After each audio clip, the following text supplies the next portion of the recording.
noches, edición número 590 de Entre Ustedes y Nosotros. Buenas noches, Osvaldo.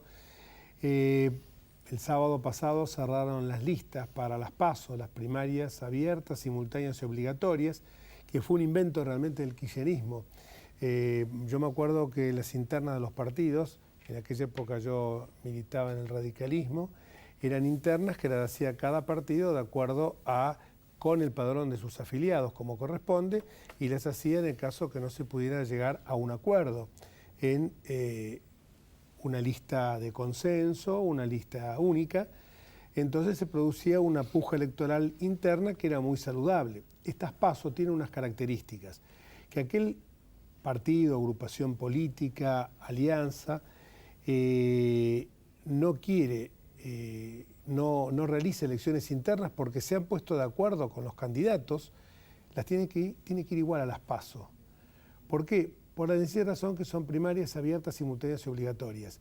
Pero la paradoja es que una persona puede ir a votar en la interna de otra agrupación política alegremente, sin estar afiliado a la misma, y de esa manera poder realizar alguna suerte de perjuicio a el otro candidato. Entonces se transformaron en definitiva en una encuesta, porque por ejemplo hay muchas agrupaciones, por caso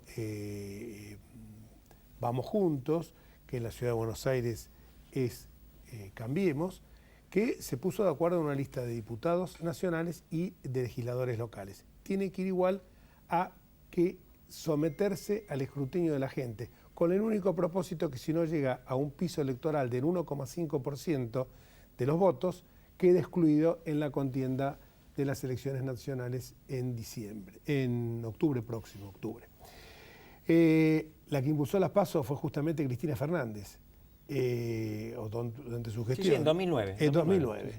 Fue ella porque se hablaba de darle más transparencia, fíjense quién hablaba de transparencia, y fortalecer las instituciones. Fíjese quién hablaba del fortalecimiento de las instituciones, que transformó en una estafeta de correo al Congreso y que por el otro lado, con el pomposo nombre de justicia legítima, pretendía domesticar a los jueces. Pero ahora ella, autora de esas PASO, de esas primarias abiertas, se fugó de su partido, del justicialismo, y creó una corriente nueva ciudadana. Unidad Ciudadana. Unidad Ciudadana, para eludir justamente la confrontación que saludablemente le proponía el otro contendiente, que era Florencio Randazzo. Para eludir esa confrontación, porque tan democrática es la señora que no iba a competir contra alguien que fue su súbdito. Su empleado. Su empleado, peor todavía. Lindo concepto de lo que son las instituciones. Y los ministros. Y los ministros. Por eso las instituciones en el sentido de que, porque es el presidente, es el patrón. Esto después lo que nosotros pretendemos que los jóvenes que estudian educación democrática, instrucción cívica, pensamos en enseñar en los colegios las raíces del sustento de una república. Y la presidenta o expresidenta, gracias a Dios, dice que era un empleado, como hasta una forma peyorativa para ella, porque creo que alguien que es empleado se gana el trabajo con el sudor de su frente y de una forma digna y no con hoteles fantasmas o revoleando bolsones sobre un convento. Las PASO están ya en marcha, se ha generado toda la presentación de las listas, Capital, Ciudad Autónoma, Provincia de Buenos Aires y las otras 22 circunscripciones en que se divide nuestro Estado federal. En 9 provincias se vota, en 8 mejor dicho, se votan también senadores nacionales y también se votan legisladores y concejales, que esto tiene un condimento especial, porque en los distintos municipios tratan de buscar concejales que sean sumamente adictos al actual intendente, porque siempre está latente la posibilidad de un juicio político en el supuesto que se produzca alguna mayoría circunstancial que luego de un proceso que amerite la destitución del intendente así lo haga. Sí, yo quería agregar algo que decís de las PASO, coincido totalmente. Puede discutirse en el ámbito internacional, hay países que tienen En general las elecciones son cerradas, corresponden a los afiliados a los partidos, son cuestiones internas de los partidos. Pero hay países como Estados Unidos en los que son abiertas, es decir, puede votar cualquier persona aunque no esté afiliada a un partido. Pero aquí hemos llevado esa apertura a un grado extremo. Uno puede estar afiliado a un partido y votar en otro. En Estados Unidos tenés que registrarte primero en el partido en el que querés votar. Obvio. Entonces se dan unas combinaciones extrañísimas y finalmente, como dijiste, cuando hay acuerdo entre los dirigentes de un partido de alianza y se forma una lista única, tienen solo el valor de una encuesta. Es decir, que es algo que pone en marcha una maquinaria burocrática, lleva muchos gastos y la gente no tiene ningún estímulo porque, digamos, de eso no va a surgir nada, es desvalorizar las elecciones. Seguramente, y por otra parte las internas que teníamos nosotros no eran obligatorias. Por supuesto. Resaltémoslo. La ley Sáenz-Peña estableció las elecciones obligatorias, ¿no? En las generales. Es discutible este criterio, pero bueno, se ponía en marcha la democracia, digamos, y había que crear al ciudadano, según Sáenz-Peña. En la reforma constitucional de 1994, esta característica del sufragio pasa a quedar cristalizada en la Constitución, porque se establece que el voto, entre otras características, debe ser obligatorio. Ahí ya es todavía más cuestionable que se haya cristalizado de esta forma. Ahora, que en elecciones internas, a través de una ley, se lo establezca como obligatorio, yo creo que debe tener pocos precedentes en el mundo. Seguramente en el derecho comparado no debe haber ninguno. Estamos viendo algunas listas, recién veíamos que Daniel Scioli va quinto. Va quinto, después de haber sido candidato a presidente. Un nuevo destrato de la señora presidenta. Y él con su fidelidad habitual sigue aceptando estos ninguneos, ¿no? En la lista en la provincia de Buenos Aires que como candidata a senadora va Cristina Kirchner con Jorge Tayana. Exactamente. Esa lista pues, de diputados está encabezada por una economista que se llama Vallejos. Que comparó en estos días a Vudú con Sarmiento, ¿puede ser? No, con varios. Con Belgrano. Perseguido como Irigoyen, Evita, Perón y no sé quiénes más. Y que la corrupción era un invento de los medios. Hagamos un impas porque esto la verdad es realmente sorprendente. A veces sería bueno que hiciera una autocrítica, reconocer los errores no es malo, al contrario, revela hidalguía, no revela soberbia, pero me parece que el kirchnerismo está absolutamente convencido de que no hubo ninguna equivocación en su gestión. Ahora, la pobreza, el déficit en infraestructura edilicia, en infraestructura de caminos, en infraestructura energética que nos dejaron, la pesada hipoteca que nos impusieron, parecería que eso fue obra de algún extraterrestre que tuvimos la mala suerte que pasara por estas pampas.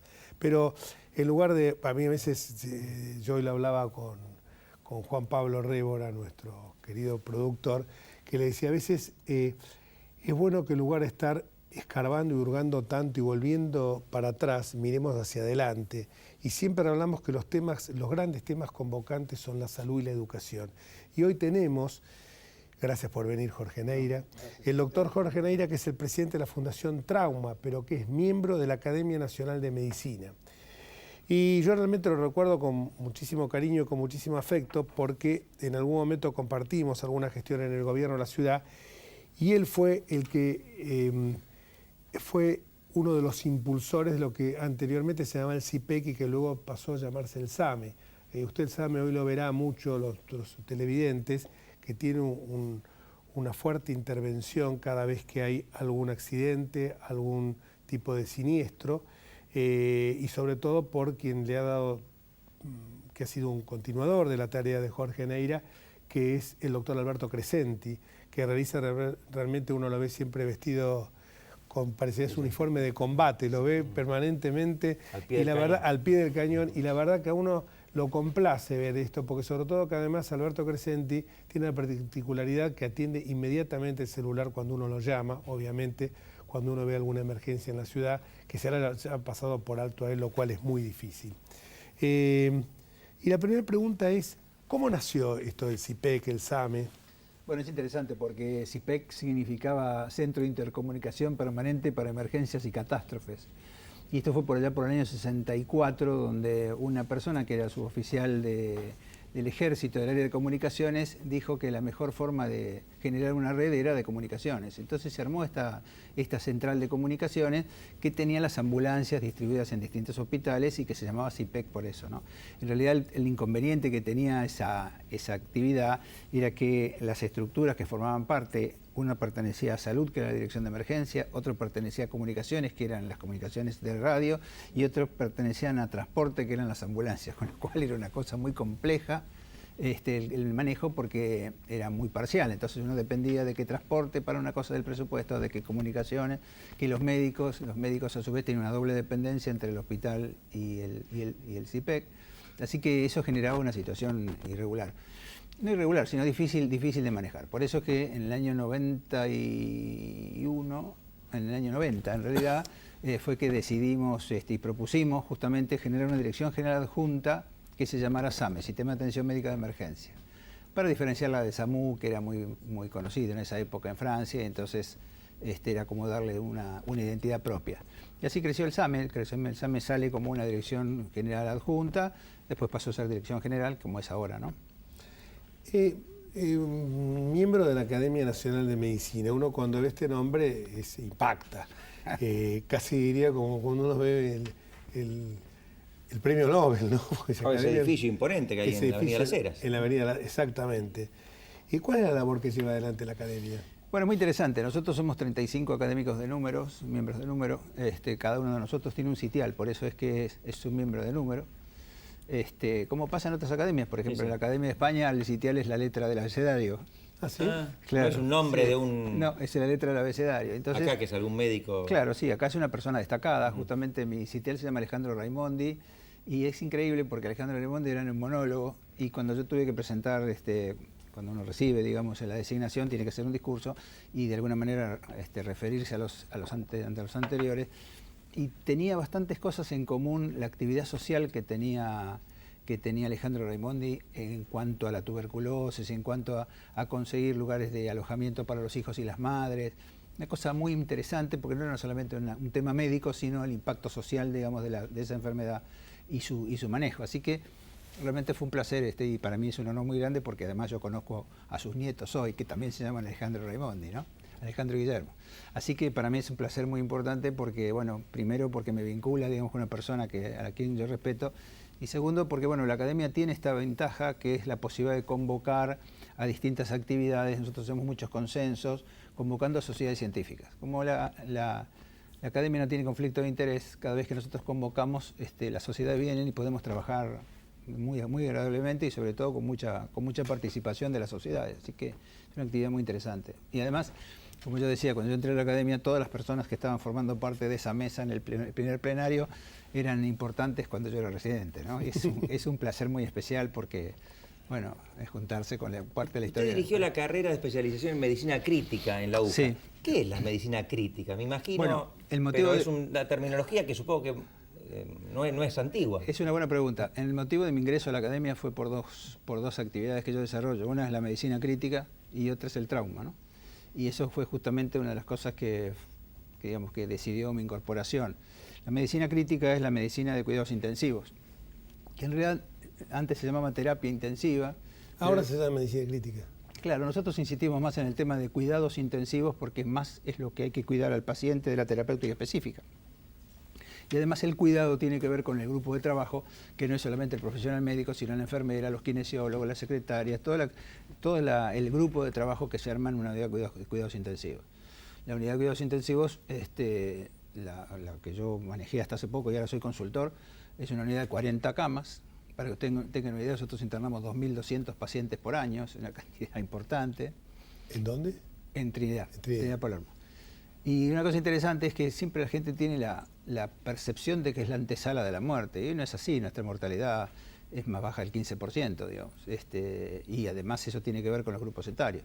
Pero es un lugar de cuidado, del paciente. De hecho, nosotros tenemos la unidad de cuidados intensivos abierta y la familia está todo el tiempo con los pacientes dentro de la unidad, acompañándolo, ¿no? Estresante para el médico. Eso estaba pensando. Estresante para el médico. Sí, sí. Yo te digo porque, Jorge, porque he tenido algunos amigos míos que me dicen realmente, un caso de un amigo mío que 15 años ahí y que le agarró un infarto. Sí. Porque me dice, es una cosa que... Sí, yo hace 40 que hago esto.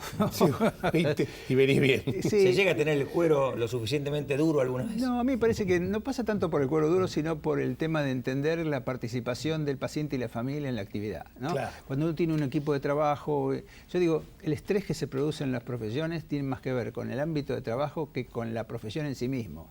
Porque en realidad si el ámbito de trabajo es un ámbito difícil, esa persona va a estar estresada todo el tiempo, aunque haga una cosa que parece simple. Y nosotros tenemos mucho vínculo entre todo el grupo de trabajo y el paciente y la familia. Y entonces eso genera un ámbito donde se pueden trabajar las cosas de otra manera. Osvaldo te preguntó de medicina crítica, vos hiciste la diferencia y me dije de trauma. Esto me lleva a decirte, por un lado, qué tarea desarrolla la Fundación Trauma y por el otro lado, cuál es la diferencia. Sí, Pensá bueno. que estás hablando con dos abogados.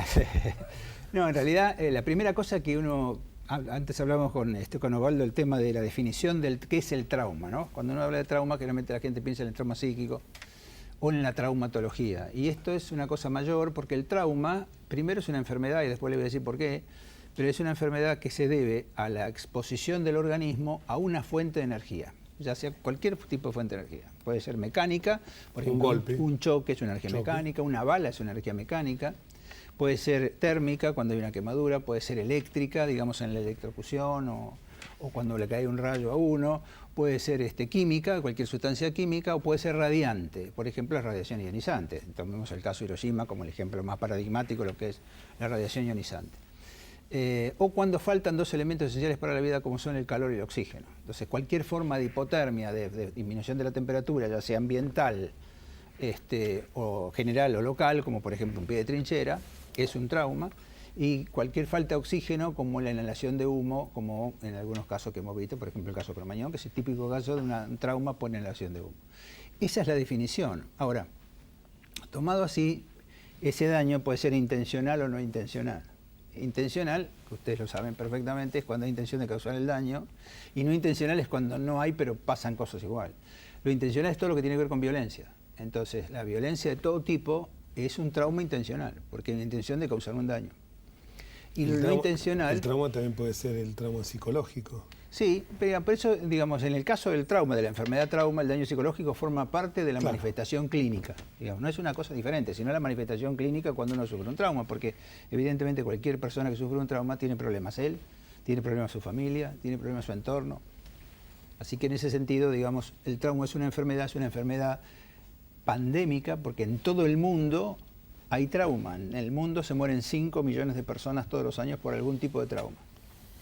Y de esas, 1.200.000 se mueren por colisiones vehiculares, por choques de vehículos. En todo el mundo. Y esto es importante porque es importante en este sentido, que es que el 90% de las muertes de todos estos 5 millones se producen en países de bajos y medianos ingresos. Entonces esa desproporción es lo que hace que tenga tanto impacto en nuestros países. Y la Fundación Trauma se ocupa de estos temas. La Fundación Trauma lo que decidió, nosotros tenemos una fundación donante, que es la Fundación Pérez Compán, que nos ha acompañado estos últimos 7 años, digamos, y que estamos muy agradecidos a ellos, porque gracias, digamos, al aporte de ellos es que nosotros podemos hacer actividades gratuitas en los hospitales. Nosotros comenzamos en la provincia de Buenos Aires con 14 hospitales públicos, y lo que hacemos en el hospital es trabajar en la gestión de la atención del paciente traumatizado. Desde el punto de vista del dato, nosotros tenemos 25.000 pacientes en la base de datos, y además de cómo se gestiona la atención y cómo el dato sirve para saber qué internan, por qué motivo, cómo le va a los pacientes, si el paciente que se murió se tenía que morir o podía no haberse muerto. Y entonces ese análisis es lo que nosotros hacemos como modelo de control de calidad, de mejora de la calidad. Muchísimas gracias y te voy a decir algo antes que termine, antes que se vaya Jorge. Cuando uno tiene algún problema de salud y lo llama a Jorge por X circunstancia, está siempre al pie del cañón. Y como me decía recién un amigo que está fuera de cámara, Miguel Secchi, que no es médico, que es abogado, claro, porque todo el mundo piensa que es médico, Miguel Secchi es abogado. Está cerca, ¿eh? Está cerca.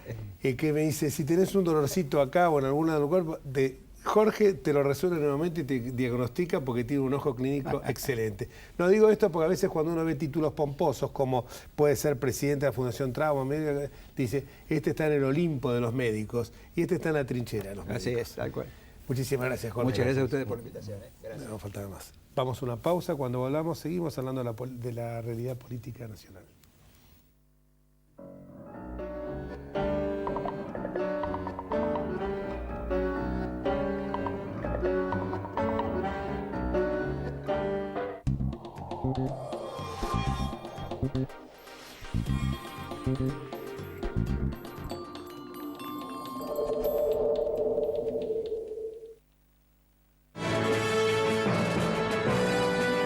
Préstamos personales de hasta 500.000 pesos a tasa fija.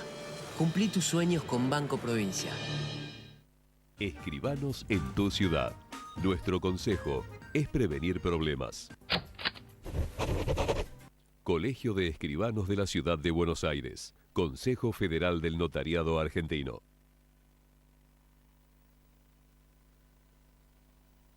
Esta es la bolsa de valores, la de los valores que realmente importan. Un lugar donde se invierten las acciones que nos hacen crecer como personas. Aquí encontramos a los inversores de la vida. Yo me convertí en inversor de la vida cuando entendí que no me estaba comprando un auto, no. Estaba invirtiendo en conocer lugares nuevos y que no estaba levantando cuatro paredes. Invertí en mi propia historia familiar. Empecé a invertir en las cosas que realmente te importan, porque de eso se trata la vida, ¿no? De vivirla.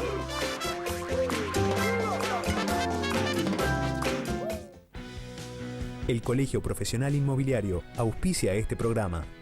Colegio Profesional Inmobiliario, cada vez más profesionales.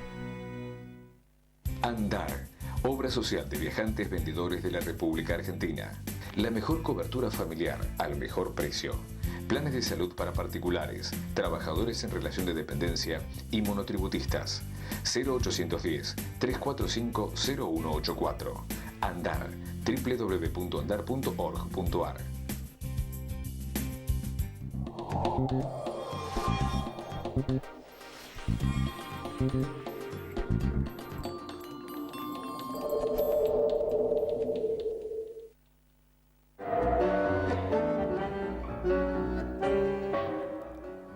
Y seguimos con el programa, siempre nos faltan, que nunca hablamos de la gente que nos envía mensajes.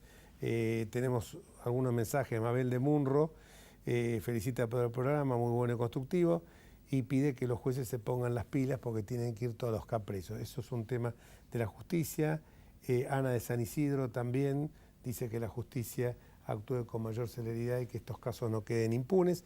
Mandamos saludos a algunos niños que nos ven, como por ejemplo Osvaldo, Lucía, Sofía,